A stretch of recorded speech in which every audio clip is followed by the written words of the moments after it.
Features है ये अपने फ़ोन पे भी आप चला सकते हो। इसके लिए कोई आपको अलग से ऐसा करने की ज़रूरत नहीं है, मतलब कि बहुत बड़ा सॉफ्टवेयर या बहुत ज़्यादा रिक्वायरमेंट नहीं होती। इजीली फ़ोन में ही चल जाएगा। एक ऐप आपको डाउनलोड करनी होगी, कोई भी ऐप आप इंस्टॉल कर सकते हो, कई सारे ऐप्स आपको मिल जाएंगे, ठीक है, तो उसमें दिक्कत नहीं आएगी। जहाँ दिक्कत आ रही है तो उसको आप फिर क्लियर कर लेना। डॉटनेट में दिक्कत है जैसे अब वो पॉसिबल नहीं है उसको कर पाना। ऑप्शन टैग का ही यूज़ करके, मतलब ऑप्शन टैग का मतलब ये कर सकते हैं कि ड्रॉप डाउन लिस्ट का यूज़ करके एक प्रोग्राम बना सकते हैं, ठीक है। ड्रॉप डाउन लिस्ट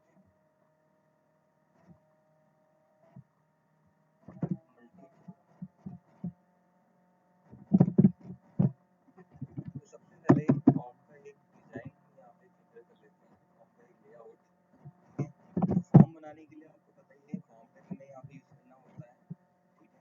उसके अंदर एक एलिमेंट यहाँ पे लेबल टैग करने की जरूरत नहीं है।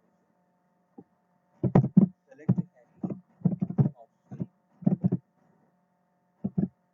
परफॉर्म कैलकुलेशन, लंबा स्टेटमेंट लिखने की जरूरत नहीं है। Select any option, select any option. और ऑप्शन बनाने के लिए आपको पता है कि यहाँ पे हम सेलेक्ट और ऑप्शन टैग का यूज करते हैं, ठीक है। उसके अंदर आ जाएगा ऑप्शन टैग।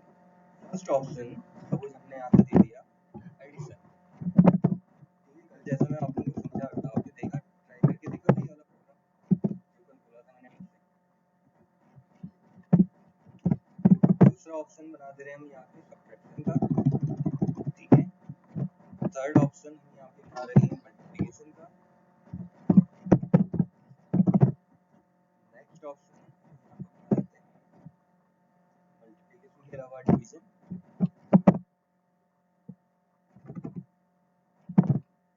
और डिवीजन के अलावा एक ऑप्शन और हम बना सकते हैं यहाँ पे रिमाइंडर, ठीक है। तो ये बेसिक ऑप्शन हमने यहाँ पे बना दिए। अब हम क्या कर सकते हैं यहाँ पे, तो फाइल को सेव कर लेते हैं, चेक करते हैं किस तरह से दिखेगा। फाइल का नाम फोल्डर के अंदर ही, ठीक है, जावास्क्रिप्ट। फाइल का नाम रख लेते हैं यहाँ पे मल्टी कैलकुलेशन यूजिंग। तो इनमें से एक पर्टिकुलर ऑप्शन में सेलेक्ट करूंगा यहाँ पे, और मेरा वो पर्टिकुलर ऑपरेशन जो है परफॉर्म हो जाएगा, ठीक है। तो ऑप्शन तो सेलेक्ट कर लेंगे हम, उससे पहले एक काम हम और करवा सकते हैं, यूजर से वैल्यू इनपुट करवा सकते हैं, ठीक है। तो उसके लिए हम यहाँ पे लिख लेते हैं एंटर फर्स्ट, तो एंटर करने के लिए हमें यहाँ पे क्या चाहिएगा, इनपुट टैग किस टाइप का, टैग टाइप का, ठीक है। और नेम वैल्यू तो नहीं आती यहाँ पे, आ जाएगा आईडी, ब्रेक लगा देते हैं यहाँ पे। उसके अलावा फिर यहाँ पे हम लिख सकते हैं एंटर सेकेंड नंबर, तो मल्टी ऑपरेशन प्रोग्राम बनेगा हमारे, ठीक है। Multiple operation program, input tag हो जाएगा टेक्स्ट, और नेम की जगह फिर हो जाएगा हमारा आईडी। आईडी हम यहाँ पे देते हैं T2, ऊपर वाले में हम देते हैं आईडी T1, ठीक है। और एक बॉक्स और हम दिखा सकते हैं, या फिर आउटपुट को हम कहीं बाहर से दिखाएंगे अलग से, ठीक है, तो ज़्यादा सही तरीका रहेगा। अब वैसे भी आप लोगों को कई सारे फॉर्मेट यहाँ पे बताए हुए हैं किस तरह से हम आउटपुट डिस्प्ले कर सकते हैं, डिफरेंट वेज है आप लोगों को बताया। तो ब्रेक लगा देते हैं यहाँ पे, और एक हम लगा देते हैं ब्रेक के बाद उनके अंदर ही लगा देते हैं स्पेंड, यहाँ पे आउटपुट हम दिखाएंगे, ठीक है। id इक्वल्स टू T1 -1 जो भी आप देना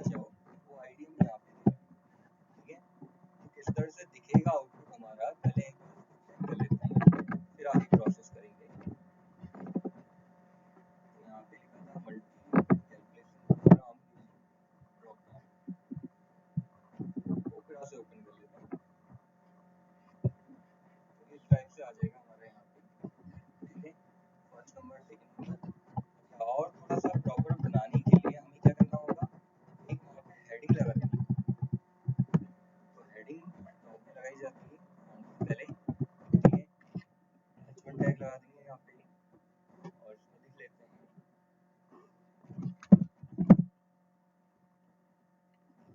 मल्टी चॉइस।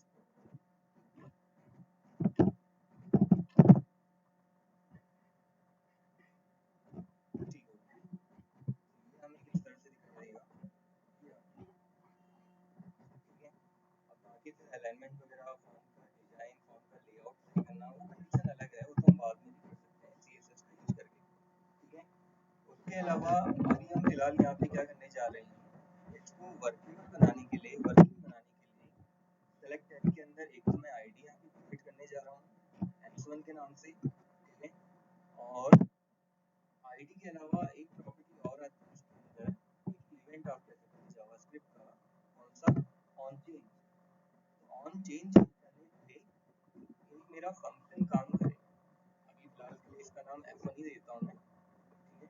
इससे पहले भी आपने देखा था इस तरह से यहाँ पे ऑप्शन दे देते नहीं, यहाँ पे हम देते हैं सेलेक्ट पहला ऑप्शन, क्योंकि पहले ऑप्शन में अगर वो काम करने लग जाएगा खुद से ही तो कोई फायदा नहीं है कि हमने यहाँ पे नंबर लिखी, खुद से उसने आउटपुट लिख दिया। सेलेक्ट करने के ध्यान से, तो यहाँ पे हम लिखेंगे सेलेक्ट। अब हमें प्रॉपर्टी, ठीक है। उसके बाद मेन जो हमारा रोल रहता है, मेन जो हमारा काम रहता है जावास्क्रिप्ट का, तो स्क्रिप्ट लगाने के लिए क्या करना पड़ेगा, स्क्रिप्ट टैग। और स्क्रिप्ट की अलग से आप फाइल बनाना चाह रहे हो जावास्क्रिप्ट की, तो उसका भी मेथड आप लोगों को बताया था, ठीक है। sr से इक्वल टू करके फाइल का नाम आ जाएगा। अभी फिलहाल हम एम्बेडेड स्टाइल यूज कर रहे हैं, तो एक मैं यहाँ पे बना रहा हूँ फंक्शन f1, ठीक है। और इसके लिए हमें कुछ वेरिएबल की जरूरत पड़ेगी, ये वेरिएबल मैं यहाँ पे डिक्लेयर कर लेता हूँ where a, b, c। तो अब हम यहाँ पे क्या लिख सकते हैं, क्या कोडिंग आएगी हमारी, कंडीशन लगेगी, विदाउट कंडीशन तो ये वर्क करेगा नहीं, ठीक है। कंडीशन लगानी होगी हमें, if ब्रैकेट में आ जाएगा डॉक्यूमेंट। सर वेरिएबल को फंक्शन के नीचे डिक्लेयर कर सकते हैं क्या, कर सकते हैं, एक ही बात है। अगर हम फंक्शन के ऊपर कर रहे हैं तो ये एक तरह से ग्लोबल वेरिएबल बन जाता है, कि अगर कोई दूसरा फंक्शन भी हम बनाते हैं तो ये ABC का यूज हम वहाँ पे भी कर सकते हैं, ये ग्लोबल होता है। अगर फंक्शन के अंदर ही आप करना चाह रहे हो कर सकते हो, वो भी एप्लीकेबल होता है, वो लोकल बन जाता है कि उसी फंक्शन के लिए एप्लीकेबल होगा, उससे बाहर उसका यूज नहीं होगा। Document dot gate element, process हमारी ठीक है, एलिमेंट का ही बड़ा होता है, एलिमेंट बाय आईडी। अब इस आईडी के बेसिस में हम एलिमेंट को या इनपुट को लेंगे p1 के बेसिस में, नॉट वैल्यू। अच्छा, अब यहाँ पे वैल्यू नहीं आता है, यहाँ मैंने आपसे बोला भी था कि यहाँ पे, लेकिन एक चीज ये भी है, जो कंडीशन हम बना रहे हैं, पहले हमें ये समझना पड़ेगा कंडीशन किसके लिए बना रहे हैं। कंडीशन जो हम बना रहे हैं एक्चुअल में ये कौन चीज के लिए बना रहे हैं, ऑपरेशन जो होगा उस कंडीशन के अंदर परफॉर्म, ठीक है। तो वहाँ पे अगर कंडीशन आएगी तो यहाँ पे डॉट वैल्यू ना आके ये आ जाएगा सेलेक्टेड इंडेक्स, ठीक है। सेलेक्टेड इंडेक्स, इंडेक्स का आई बड़ा होता है, इक्वल्स टू, की काउंटिंग मैंने आप लोगों को बताई थी 0 से होती है। जो पहला ऑप्शन है हमारा सेलेक्टेड का, पहला वाला ऑप्शन, ये वाला ऑप्शन 0 काउंट करेगा उसको, बाय डिफॉल्ट 0 ही लेता है इसको इंडेक्स, ठीक है। इसका इंडेक्स क्या होगा 1, इसका 2 होगा, इसका 3 होगा, 4 होगा, 5 होगा, ऐसे ये लॉन्ग ही लेता रहेगा, ठीक है। तो उस टाइम पे वो क्या करेगा, उस टाइम पे ए में वैल्यू स्टोर करवाएगा पहले तो, ठीक है। ये काम हम ये भी कर सकते हैं, ए बी और बी की, ए बी और सी, ए और बी की वैल्यू बाहर भी ले सकते हैं, बट कई बार ये प्रोसेस वर्क नहीं कर पाती, तो फंक्शन के अंदर ही ले लिया, हम स्टोर करवा दें, ज़्यादा सही तरीका है। Document dot gate element by ID, कहाँ से वैल्यू उठाएगा, ये वैल्यू उठाएगा T1 से। अच्छा, यहाँ पे भी हमारा चेंज आएगा, T1 तो टेक्स्ट के लिए था, जबकि हमने करेक्ट जो बनाए हैं उसके लिए क्या लिया था हमने, H1 लिया, ठीक है। तो अगर ये एक जैसे हो जाएंगे तो गड़बड़ करेगा, इसका ध्यान देना। डॉट वैल्यू क्या करेगा, उसकी वैल्यू उठा लेगा। टेक्स्ट बॉक्स 1 की वैल्यू ए में स्टोर हो जाएगी, बी में कौन सी वैल्यू आ जाएगी, document dot gate element by ID, और टी2 की वैल्यू उठा लेगा टी2 डॉट वैल्यू। अब हमारे पास ए और बी दोनों की वैल्यू आ गई, तो अब हम उसमें ऑपरेशन परफॉर्म कर सकते हैं। पहला ऑपरेशन हमने यहाँ पे दिया है एडिशन का, ठीक है, ये हो जाएगा। उसके बाद अब हमें उसे दिखाना है, दिखाने के लिए document dot gate element by ID, क्योंकि आईडी में ही एक एलिमेंट के अंदर ही हमने दिखाना है आईडी के बेसिस में। कौन सा एलिमेंट, जो हमने लास्ट में बनाया है स्पैन टैग, ठीक है, इसकी आईडी हमने दी है यहाँ पे p1 डॉट। अब यहाँ पे वैल्यू नहीं आएगा, क्यों नहीं आएगा, इसका भी रीजन मैंने आपको बताया था। वैल्यू यहाँ पे यूज किया जाता है कि कहीं पे अगर आप इनपुट ले रहे हो टेक्स्ट बॉक्स से और कहीं पे दिखा रहे हो टेक्स्ट बॉक्स में, तब हम यहाँ पे दिखा रहे हैं एचटीएमएल के एक एलिमेंट के अंदर, तो वहाँ पे इनर एचटीएमएल इक्वल्स टू जी। तो एक ऑपरेशन हमारा यहाँ पे परफॉर्म हो जाएगा। पहले एक सिंगल ही चेक कर लेते हैं एक बार, प्रॉपर्ली वर्क कर रहा नहीं कर रहा। फिर बाकी हमने कॉपी पेस्ट करना होता है, ठीक है, रिफ्रेश कर लेते हैं। एक नंबर हम यहाँ पे लिखते हैं 8 और 9। जब मैं यहाँ पे इसको सेलेक्ट करूँगा एडिशन को, मुझे दिखा दिया डायरेक्टली 89, ठीक है। थोड़ा प्रॉपर फॉर्म में दिखाना पड़ेगा कि क्या ऑपरेशन परफॉर्म कर रहा है, तो इसके लिए आप यहाँ पे दिखा सकते हो इन्वर्टेड कॉमा के अंदर पहले एक वैल्यू लिखनी पड़ेगी, प्लस करके हमें सी लिखना पड़ेगा, ठीक है। क्या लिखेंगे हम वहाँ पे, sum is equals to plus C. जैसे आप डॉक्यूमेंट डॉट राइट के अंदर लिखते थे, वही तरीका है सब, उसी को मैंने यहाँ पे document dot gate element by ID, एक एलिमेंट के अंदर मैंने प्रोसेस कर दिया। बात वही है, कैसे भी दिखाना चाहूँ। कई बार जैसे होता है ना कि हम बड़ा प्रोग्राम बना रहे हैं, उसमें कई सारे ऑप्शंस का हमारा यूज हो रहा है। कि एक मान लीजिए मैंने कोई होटल मैनेजमेंट से रिलेटेड कोई ऐसा एक प्रोग्राम बनाया, कोई फाइल बनाई हुई है मैंने, ठीक है। तो वहाँ पे यूजर क्या करेगा, एक जैसे कोई डिश से पर्टिकुलर डिश वहाँ पे सेलेक्ट करेगा। अब उस डिश की कॉस्ट क्या है, आपने क्या कॉस्टिंग रखी हो, तो इंटरनल वहाँ पे कॉस्टिंग रहेगी, उसकी फिट करनी पड़ेगी आपको इंटरनली, ठीक है। बाहर से यूजर को भी दिखाना पड़ेगा कि इस डिश की कॉस्ट ही है। यूजर सपोज मान लीजिए उसकी क्वांटिटी सेलेक्ट करेगा कि 2 क्वांटिटी है, 3 क्वांटिटी है, उसके हिसाब से एक प्राइस वो सेट कर लेगा वहाँ पे। प्लस हो सकता है कि सिंगल आइटम या सिंगल प्रोडक्ट वहाँ पे ऑर्डर ना करे और मल्टीपल वहाँ पे डिशेस भी ऑर्डर कर सकता है, ठीक है। हो सकता है घर के लिए ऑर्डर कर रहा हो, किसी पार्टी के लिए, तो इस टाइप का एक प्रोग्राम भी बन सकता है। पूरे फॉर्म में पूरे आप जो व्यू कोड होता है हमारा, व्यू कोड मतलब जो पूरा फ्रेम हमें दिखता है, इसमें आप बना सकते हैं, ठीक है। जिस तरह से कोई भी आपने देखा होगा कई तरह के ऐसे सॉफ्टवेयर होते हैं ऑनलाइन सॉफ्टवेयर, बिल्कुल वैसा जावास्क्रिप्ट के थ्रू कर।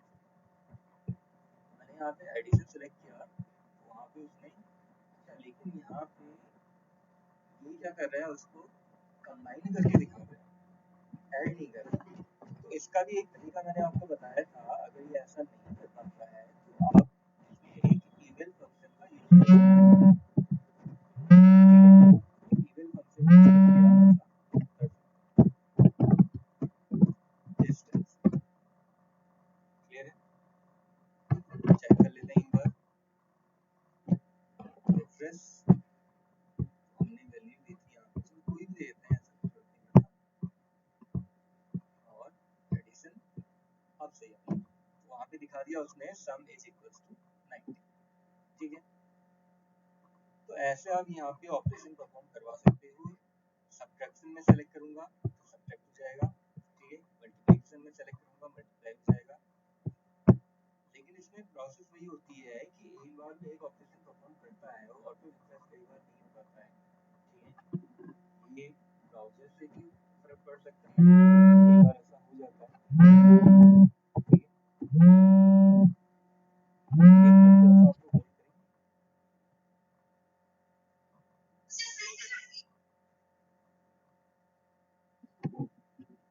हेलो हेलो,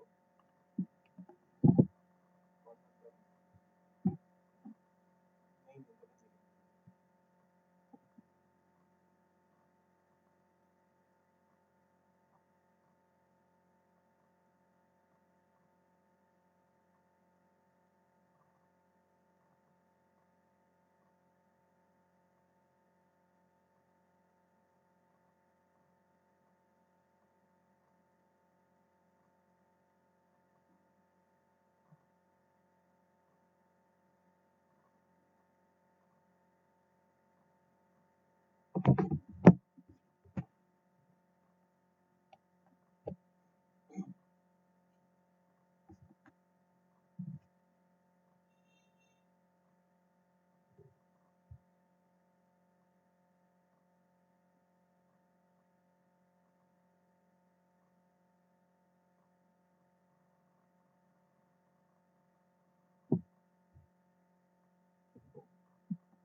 हेलो, हाँ आवाज आ रही है? चलिए ठीक है, तो आगे देखते हैं फिर कंटिन्यू। तो इतना तो आप लोगों को एक बेसिक ऑपरेशन इसमें परफॉर्म करना समझ में आ गया होगा कि अगर ड्रॉप डाउन लिस्ट की बेसिस में हम करना चाह रहे हैं कोई भी ऑपरेशन, ठीक है, किस तरह से परफॉर्म होगा। बाकी देखो कोडिंग बिल्कुल सेम होनी है, हम इसी को कॉपी पेस्ट कर लेंगे और कुछ हमें करने की जरूरत नहीं, यही हमारा कॉपी पेस्ट हो जाएगा। क्योंकि देखो इसमें इफ एल्स काम नहीं करता है। इफ एल्स लगाने के लिए हमारे पास कोई एक एल्स वाला ऑप्शन होना चाहिए ना। एल्स वाले में ये होता है कि अगर हम एडिशन नहीं कर रहे, सब्ट्रैक्शन नहीं कर रहे हैं, ये नहीं कर रहे हैं, तो कोई एक ऐसा ऑपरेशन होना चाहिए कि जिसमें हम वहाँ पे दिखा सकें रॉन्ग चॉइस या ऐसा कोई ऑप्शन। तो यहाँ पे ड्रॉप डाउन के अंदर तो कोई ऐसा ऑप्शन पॉसिबल होता ही नहीं है, ठीक है। तो इसलिए हम यहाँ पे एल्स नहीं दिखा सकते, तब वहाँ पे उस केस में केवल इफ से हमें काम करना है, ये इफ का ही यूज होगा। तो सेलेक्टेड इंडेक्स हमारा 2 हो जाएगा और 2 में हमने क्या दिया था, सब्ट्रैक्शन। तो यहाँ पे सम की जगह क्या दिखा देगा, डिफरेंस दिखा देगा। Difference is equal to answer आ जाएगा। नेक्स्ट फिर आ जाएगा उसके बाद सेलेक्टेड इंडेक्स अगर वहाँ पे 3 होता है तो उस कंडीशन में थर्ड में हमने क्या दिखाया है, मल्टीप्लिकेशन दिखाया है, तो मल्टीप्लाई का सिंबल आ जाएगा, ठीक है। और यहाँ पे हम दिखा देंगे product is equals to C. Next फिर आ जाएगा कंडीशन 4 आ जाएगा। जब सेलेक्टेड इंडेक्स हमारा 4 होगा तो वहाँ पे वो क्या करेगा, डिवाइड करेगा, ठीक है। और डिवाइड में हमें क्या दिखाता है, परसेंट दिखाता है। तो यहाँ पे हम लिखेंगे परसेंट इज इक्वल्स टू जो भी आएगा सी में स्टोर जाएगा। लास्ट कंडीशन बनेगी हमारी 5 के लिए, ठीक है। और 5 में हमने दिखाया है कि वो क्या फाइंड करेगा, मॉड रिमाइंडर। तो उसके लिए यहाँ पे परसेंटेज का सिंबल आता है, ठीक है। और यहाँ पे हम दिखा देंगे रिमाइंडर इज इक्वल्स टू जो भी रिमाइंडर वहाँ पे दिखा, ये आ जाएगा। सेव कर लेते हैं और चेक कर लेते हैं एक बार रिफ्रेश करके। तो एक नंबर हम यहाँ पे एंटर कर देते हैं और 45 ही लिखते हैं, ठीक है। अगर मैं यहाँ पे ऐड करता हूँ, ठीक है, तो ऐड भी सही दिखा रहा है इसका। अगर मान लेते हैं सब्ट्रैक्शन हम करते हैं तो सब्ट्रैक्शन भी दिखा रहा है। अब ऑप्शन जब हम चेंज कर रहे हैं तो यहाँ पे ऑटोमेटिकली चेंजेस आ जा रहा है, आप देख लो, मतलब एक करेक्ट आंसर हमें दिखाने लग जा रहा है। जबकि इससे पहले ऐसा नहीं हो रहा था। इससे पहले जो हमने फॉर्म बनाया था उसमें चेंजेस नहीं आ पा रहे थे, तो यहाँ पे चेंजेस आ पा रहे हैं। सब्ट्रैक्शन की जगह अगर मैं मल्टीप्लाई कर दूँ तो मल्टीप्लिकेशन भी दिखा देगा मुझे, प्रोडक्ट दिखा रहा है और बिल्कुल सही दिखा रहा है, ठीक है। और डिवीजन करना है मुझे, अगर डिवाइड आ गया, नॉर्मल डिवीजन होता है, इसको पॉइंट पे भी आपको आंसर दिखाता है, ठीक है। उसके अलावा फिर अगर जैसे हमने डिवीजन नहीं करना है, रिमाइंडर फाइंड करना है, ठीक है, तो रिमाइंडर के लिए ये वाला आ जाएगा। 31 रिमाइंडर दिखा रहा है, ये तो सही आ रहा है आंसर। तो इस तरह से आप यहाँ पे ड्रॉप डाउन लिस्ट के बेसिस में भी कोई ना कोई ऑपरेशन आप परफॉर्म करवा सकते हैं, ठीक है। ऐसी तो पूरा डिटेल जो होती है हमारी, जो हम ऑनलाइन फॉर्म फिल करते हैं, इसी तरह से डिटेल एक जगह कहीं जाके स्टोर हो जाती है, और उसको ये पूरा सिंक्रोनाइज करके या एक समराइज करके एक नए फॉर्म में डेवलप करके एडमिट कार्ड जैसे बना दिया जाता है, या फिर जो भी जिस तरह का फॉर्म हमें जनरेट करना है उस तरह का फॉर्म वहाँ पे बना दिया जाता है। ठीक है, वो सब ऐसे ही होता है। एक सब में जो रूल होता है ज़्यादातर जावास्क्रिप्ट का ही ज़्यादा रूल होता है। ठीक है, पीएचपी की काम आती है। पीएचपी तो फिर वही हो गया, मेन हो गया कि डेटाबेस कनेक्टिविटी जो करवानी है वो आपके पीएचपी के थ्रू ही होगा, विदाउट पीएचपी वो पॉसिबल नहीं है। ठीक है, ये तो आप लोगों को प्रोग्राम क्लियर हुआ ना? कोई दिक्कत तो नहीं है इसमें? आप लोगों को किसी को भी बताइए कहीं पे भी कोई डाउट किसी को, कोई चीज समझ में ना आई हो? क्लियर हो गया ना आप तीनों को? Okay. ठीक है, Yes, sir.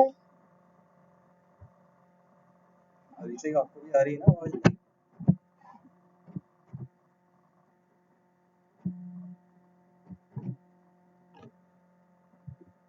चलिए, अब एक प्रोग्राम इसमें नया आपको बताने जा रहा हूँ। मान लीजिए अगर ऑप्शंस के बेसिस में मुझे बैकग्राउंड कलर चेंज करना है, या जो लिखा हुआ टेक्स्ट है उसका कलर चेंज करना है, तो ये कैसे होगा? ठीक है, ऐसे ही हम यहाँ पे ड्रॉप डाउन लिस्ट बनाएंगे, उसमें डिफरेंट कलर्स में यहाँ पे बनाऊंगा, शो करूंगा। अब मैं चाह रहा हूँ कि ऐसा अगर रेड में क्लिक करूँ तो जो मेरा लिखा हुआ फॉन्ट है या जो बैकग्राउंड कलर है उसका जो कलर है चेंज हो जाए, रेड हो जाए। ठीक है, तो ऐसा हम कैसे कर पाएंगे वो तरीका मैं आपको बताऊंगा। ठीक है, तो ये फाइल हटा दूं मैं, इसमें कोई दिक्कत तो नहीं है ना किसी को भी? Yes, sir. ठीक है, अब इससे आपको भी हो गया था क्लियर? आ गया ना समझ में? हेलो, हाँ इसे आवाज आ रही है मेरी? ठीक है, अब एक और हम यहाँ पे नया प्रोग्राम बना रहे हैं जिसमें कलर चेंज करेगा।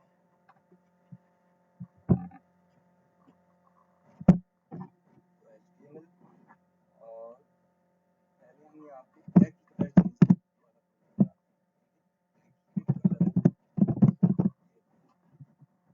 तो ये टेक्स्ट कलर हमारा जो चेंज होगा, ये ऑप्शन के थ्रू ही चेंज होगा। इसके अंदर कुछ ऑप्शंस हम यहाँ पे बना देंगे। पहला ऑप्शन में बना रहा हूँ यहाँ पे, ठीक है, दूसरा ऑप्शन में बना रहा हूँ यहाँ पे ग्रीन, थर्ड ऑप्शन में यहाँ पे बना देता हूँ ब्लू, नेक्स्ट ऑप्शन में बना देता हूँ यहाँ पे येलो, एक ऑप्शन और बना देता हूँ यहाँ पे ब्लैक। ब्लैक इंडियन से यहाँ पे डिफॉल्ट भी लिख सकते हैं कि डिफॉल्ट, ये डिफॉल्ट तो ब्लैक ही होता है ना, आप यहाँ पे इसको डिफॉल्ट भी कर सकते हैं। इससे पहले एक और ऑप्शन आएगा हमारा जहाँ पे सेलेक्ट लिखा हुआ है, डायरेक्टली आपको ऑप्शन दिखाना स्टार्ट नहीं करेगा। ठीक है, ये हो गया। सेलेक्ट में एक हमारी आईडी आ जाएगी, ठीक है, एसएन के नाम से देखते हैं इसको।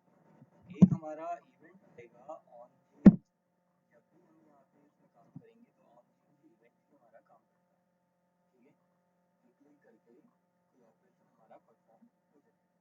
लिंकिंग काम नहीं करती वहाँ पे, लिंकिंग करवानी हमने कि किसी ऑप्शन में क्लिक करके हमारा एक नया पेज खुल जाए, ऐसा भी पॉसिबल है, उसका तरीका दूसरा है, वो हम फिर देखेंगे।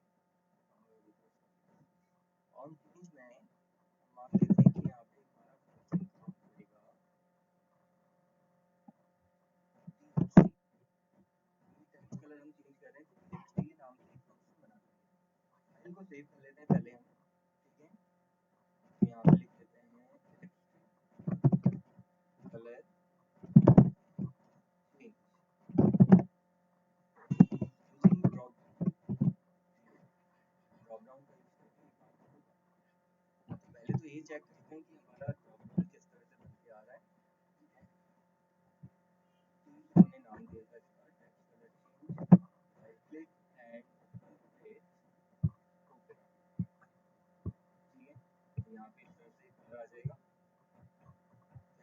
या पैराग्राफ वहाँ मेंशन करना पड़ेगा।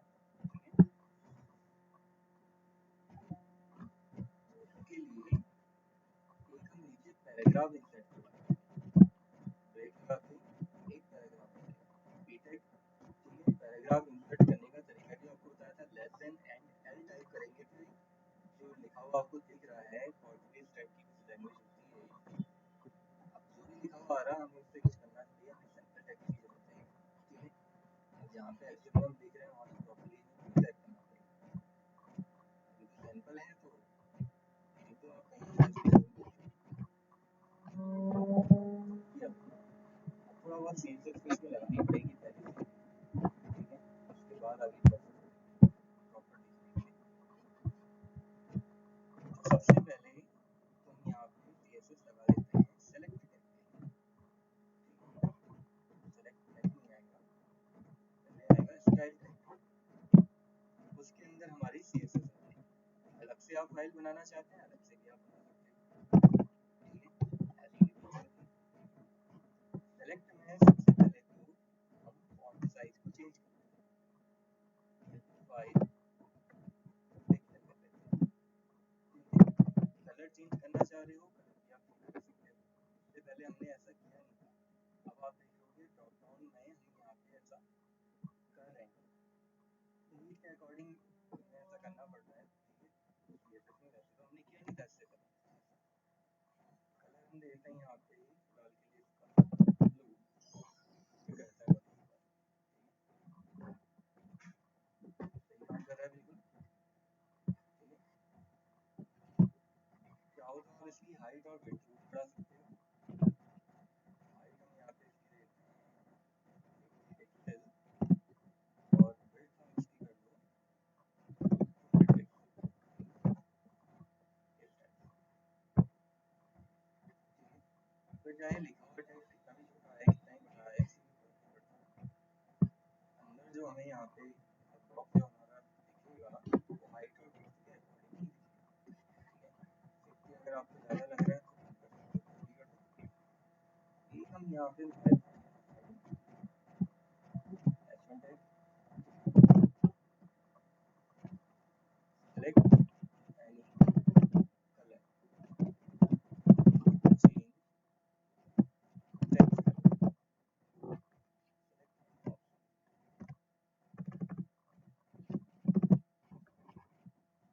हेडिंग के लिए भी कुछ हम यहाँ पे लगा देते हैं, एक आ जाएगा टेक्स्ट अलाइन,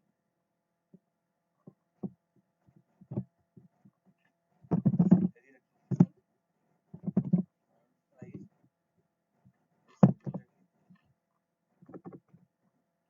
ऑप्शन दे देते हैं कलर का, फिलहाल के लिए स्टाइल वगैरह देने की जरूरत नहीं है। टेक्स्ट डेकोरेशन आप लगा सकते हो, एक तो इसमें टेक्स्ट डेकोरेशन स्टाइल है और एक कलर है, आप चाहो तो अलग अलग लगा लो प्रॉपर्टी, नहीं तो वैसे जरूरत नहीं है, टेक्स्ट डेकोरेशन अंडरलाइन कर लेते हैं इसको, सेव करते हैं, ये साइड चला जाएगा, प्रॉपर हेडिंग आ गई हमारी, यहाँ पे ऑप्शन दिखाई दे रहा है, ऑप्शन कर दो, प्रॉपर्टी और लगा लेते हैं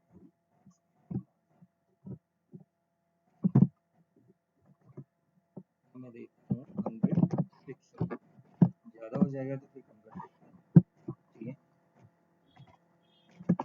50 भी इनफ रहेगा इसके लिए, इतना सही है। इसमें थोड़ा चेंज कर लेते हैं, पैराग्राफ के लिए टी टैग हमने लगाया था, ठीक है। इसमें भी हो जाएगा यहाँ पे इसका फॉन्ट साइज, पिक्सल, कलर, एक मैं डिफॉल्ट कलर यहाँ पे अभी इसके लिए सेट कर रहा हूँ, ठीक है। कौन सा कलर नहीं दिया था इसमें हमने, वैसे तो सारे दिए हैं, एक ऑरेंज कलर हम यहाँ पे सेट कर लेते हैं इसका डिफॉल्ट, ऑरेंज। बैकग्राउंड दिखाना चाह रहे हो दिखा सकते हो, नहीं तो टेक्स्ट अलाइन हम यहाँ पे यूज कर सकते हैं, टेक्स्ट अलाइन जस्टिफाई अभी मैं इसको कर रहा हूँ, ठीक है। इतना ही करते हैं, ये आ जाएगा। तो अब क्या होगा, जैसे मैं ड्रॉप डाउन में क्लिक करूंगा, रेड में क्लिक करूंगा तो कलर रेड हो जाएगा, ठीक है। ग्रीन में क्लिक करके ग्रीन हो जाएगा। इसके लिए हमारी यहाँ पे जावास्क्रिप्ट काम करेगी, ठीक है। यहीं पे एम्बेडेड हम यूज करते हैं, स्क्रिप्ट लगा देते हैं।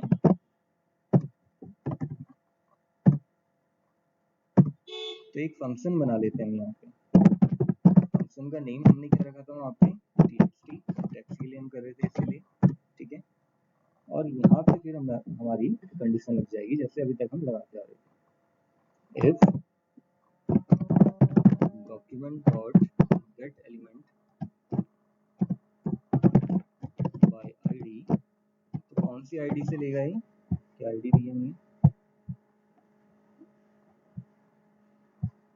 S1, ठीक है। Dot selected index equals to अगर 1 है, ठीक है, तो उस टाइम पे उसका कलर वो चेंज करेगा। यहाँ पे हम क्या कर रहे हैं, देखो एक दूसरा एक नया मेथड मैं आपको बता रहा हूँ इसके अंदर। अभी तक हमने क्या किया था, सिंपली हम कंडीशंस लगा के ऑपरेशन वाले प्रोग्राम या स्टैटिक प्रोग्राम कर रहे थे, ठीक है, वो डिफरेंट था। यहाँ पे हम इसमें जावास्क्रिप्ट डॉम स्टाइल यूज करेंगे, ठीक है। कैसे, हम एक तरह से CSS को जावास्क्रिप्ट के अंदर यूज करेंगे। देखो एक तो CSS हमने अलग से लगा रखी है लेकिन एक तरीका और होता है CSS अप्लाई करने का जावास्क्रिप्ट के अंदर, जावास्क्रिप्ट की कोडिंग के थ्रू। वो तरीका मैं यहाँ पे यूज करने जा रहा हूँ, document dot gate element by ID. अब ये आईडी कौन सी होगी जिसमें हमें चेंजेस करने हैं, ये वो आईडी होगी। किसमें चेंजेस करने हैं, हमने चेंज करने हैं पैराग्राफ में, ठीक है। अब पैराग्राफ की एक आईडी हमें यहाँ पे देनी पड़ेगी, हम चाहे इसको P1 ही क्यों ना दें, कोई भी दे सकते हो आप, ठीक है, जो आईडी आपने पहले कहीं दी नहीं है। तो P1 डॉट स्टाइल, तो CSS अप्लाई करने के लिए जावास्क्रिप्ट के थ्रू हम यहाँ पे स्टाइल का यूज करते हैं, dot style dot colour equals to जो कलर हम वहाँ पे दिखाना चाह रहे हैं, कौन सा, रेड। इस तरह से हमें यहाँ पे करना होगा, ठीक है। तो आ रहा है ना समझ में यहाँ पे मैंने क्या प्रोसेस करी है, क्यों मैंने ऐसा लिखा हुआ है, क्या इसका रीजन है। मैं CSS को, हाँ बताओ,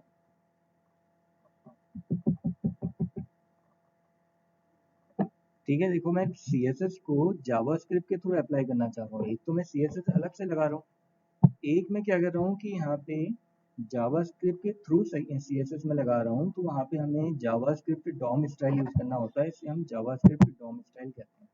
तो उसमें क्या होता है, एक यहाँ पे स्टाइल प्रॉपर्टी लगती है, डॉट स्टाइल डॉट सब प्रॉपर्टी। डॉट स्टाइल जो है ये तो मेन प्रॉपर्टी होती है, और डॉट कलर जो है ये सब प्रॉपर्टी है। जैसे अगर हमने विड्थ बढ़ानी है, साइज बढ़ाना है, तो उसके लिए ऐसे ही यहाँ पे लिखा जाता है, डिफरेंट प्रॉपर्टीज होती हैं। अभी मैं खाली एक कलर के लिए प्रॉपर्टी आपको बता रहा हूँ, ठीक है। अब इसे कुछ कह रहे थे हम, ठीक है। तो हम यहाँ पे इसको रिफ्रेश कर लेते हैं, एक बार चेक करते हैं क्या ऐसा हो रहा है, ठीक है। तो मैंने यहाँ पे ऑप्शन सेलेक्ट किया, क्लिक किया, तो आप देखोगे रेड में क्लिक किया तो रेड कलर अप्लाई हो गया, ठीक है। ऐसे ही मान लीजिए दूसरी कंडीशन अगर मैं यहाँ पे बनाता हूँ, अगर मेरा इंडेक्स यहाँ पे 2 होता है, 2 में कौन सा कलर दिया है हमने, ग्रीन दिया है, तो रेड की जगह क्या आ जाएगा, ग्रीन आ जाएगा, ठीक है। बस एक ही बार हमें यहाँ पे कोड टाइप करना है, बाकी तो कॉपी पेस्ट करके आप उसको इजीली कर सकते हो, ठीक है। सेम ही ऑप्शन यूज होना है तो ज़्यादा इजी मेथड पे हमारे लिए यही रहता है कि हम कॉपी पेस्ट कर लें उसको, रेड ग्रीन ब्लू। और एक और कंडीशन आ जाएगी 4 में क्या एलिमेंट है हमारा, येलो, ठीक है, येलो कलर आ जाएगा। उसके बाद लास्ट फाइनली एक कंडीशन बनेगी हमारी, इंडेक्स होगा 5, और 5 में हमने कलर दिया है, कलर नहीं दिया है, हमने डिफॉल्ट लिखा है। अब हमें पता है कि डिफॉल्ट कलर क्या होता है, ब्लैक होता है, तो यहाँ पे ब्लैक कर दीजिए इसको आप, भाई इतना ही तो करना है, ठीक है। रिफ्रेश कर लेते हैं और चेक करते हैं। रेड हो गया, ठीक है, क्लिक करके उसके बाद फिर हम यहाँ पे ग्रीन करना चाह रहे हैं तो ग्रीन हो जाएगा, ठीक है। फिर मैं यहाँ पे क्लिक कर रहा हूँ ब्लू में, तो चेक करते हैं ब्लू हो रहा नहीं हो रहा, ब्लू हो गया, ठीक है। ऐसे मैं येलो कलर करना चाह रहा हूँ, येलो में क्लिक किया मैंने, येलो हो गया। सपोज मैं डिफ़ॉल्ट कलर चाह रहा हूँ यहाँ पे, तो डिफ़ॉल्ट में क्लिक करूँगा, डिफ़ॉल्ट कलर मुझे दिखाने लग जाएगा, ठीक हो गया। तो ऐसे करके हमारी कोडिंग काम करेगी। आप इसके थ्रू मल्टीपल प्रोग्राम बना सकते हो। जरूरी नहीं कि ड्रॉप डाउन लिस्ट है हमारी यहाँ पे तो सिटी के नेम्स ही आएंगे या डेट ऑफ बर्थ ही आएगी, कुछ और नहीं आ सकता। कई तरह के प्रोग्राम बन सकते हैं। अब कब कहाँ पे कैसे इसका यूज हो सकता है ये हम कह नहीं सकते, कैसा हमें इसका रिक्वायरमेंट पड़ जाए। कोई भी किसी भी तरह का प्रोग्राम बना सकते हैं। इससे थोड़ा आप लोगों को आइडिया लग रहा होगा कि जावास्क्रिप्ट के थ्रू हम एलिमेंट्स को कितना ज़्यादा और एनहांस हम कर सकते हैं, कितना उसको यूजेबल, कितना उसको वर्केबल हम बना सकते हैं, ठीक है। तो कोई दिक्कत तो नहीं है फिर इसमें, आप लोगों को बताइए, कोई डाउट तो नहीं है किसी भी ऑप्शन में? समझ में आ गया सभी को? क्लियर है या कोई डाउट है कहीं पे? ठीक है, तो आप तीनों को समझ में आ गया ना, अभिषेक और प्रियंका और भारती, कहीं पे कोई डाउट नहीं ना? ठीक है, तो ऐसे ही कुछ आप प्रोग्राम बना के देखना। फिर सैंपल मैंने आपको बता दिए हैं, ठीक है। तो कल तो फिर मैं आपकी क्लास नहीं ले पाऊँगा, कल तो ऑफ ही रहेगा आप लोगों का। और मेरे ख्याल से अब मंडे ही क्लास होगी, अगर उससे पहले बीच में सैटरडे में भी अगर होती है तो बता दी जाएगा, वैसे तो नहीं, ठीक है। तो क्लास हमारी मंडे होगी। और एक आपने वो भी पढ़ा होगा न्यूज़पेपर में कि 1 नवंबर तक सारा क्लोज रहेगा, मतलब 1 नवंबर से ही ओपन होंगे स्कूल्स वगैरह भी। नोटिस आ गया ना गवर्नमेंट का, तो उससे पहले तो ओपन हो नहीं सकता इंस्टीट्यूट भी। तो तब तक क्लासेस आपकी ऑनलाइन ही चलेगी। और टेस्ट वगैरह जो आपके छूटे हुए हैं वो मैं ट्राई करूँगा फर्स्ट सेमेस्टर के, वो मैं ट्राई करूँगा कि आप लोगों के ऑनलाइन ही करवा दूँ सारे, ऑनलाइन ही होंगे सारे। एक हो सकता है कि एमसीक्यू टाइप आप लोगों को पेपर मिल जाएगा, उसमें आप लोगों को करना होगा, ठीक है।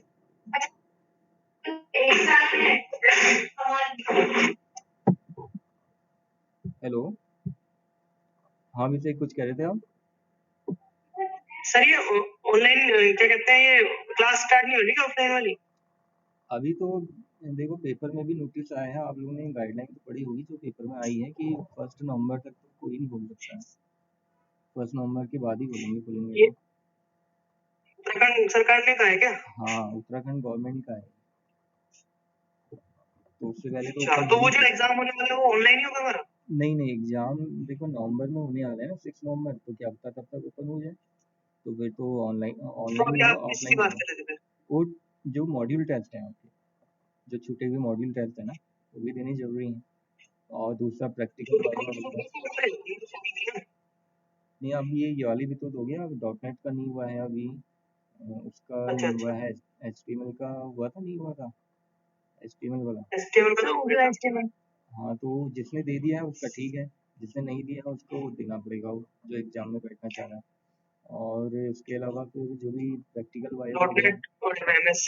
एमएस एक्सेस का है जैसे, वो वाला है। तो डॉट नेट और अलग होगा और एमएस एक्सेस अलग होगा? हाँ हाँ, ये तो सब अलग ही होंगे, मॉड्यूल ही अलग है ना, वो तो अलग ही होंगे। और सर वो क्या रहेगा सर? दो ही रह गए फिर आपके, फिर अगर सारे दे दिए हैं आप लोगों तीन ने रहेंगे नहीं, वो एमएस एक्सेस और तो।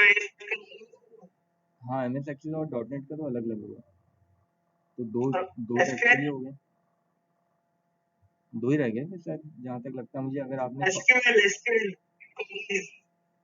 अरे एसक्यूएल वाला अलग है, एसक्यूएल और एमएस एक्सेस का एक साथ ही होता है, वो डाटाबेस के अंदर आता है ना पूरा, एक साथ ही तो। वो मॉड्यूल ही एक ही है पूरा, उसका एक साथ ही होगा, ठीक है। Okay sir.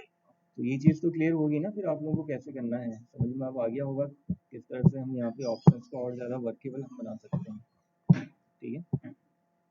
तो आज फिर आप इतना ट्राई करके देखना, फिर नेक्स्ट कंटिन्यू हम करेंगे मंडे को, कल ऑफ ही रहेगा आपका, कल मैं क्लास में लूँगा ना, ठीक है। बता देना और लोगों को भी, रविंद्र को भी बता देना, मेरे ख्याल से आज तो आए नहीं, कल के हफ्ते ज्वाइन करेंगे तो पता नहीं होगा उनको। ठीक है सर। ठीक है चलिए, तो हटा दूँ फिर यहाँ से मैं इसको?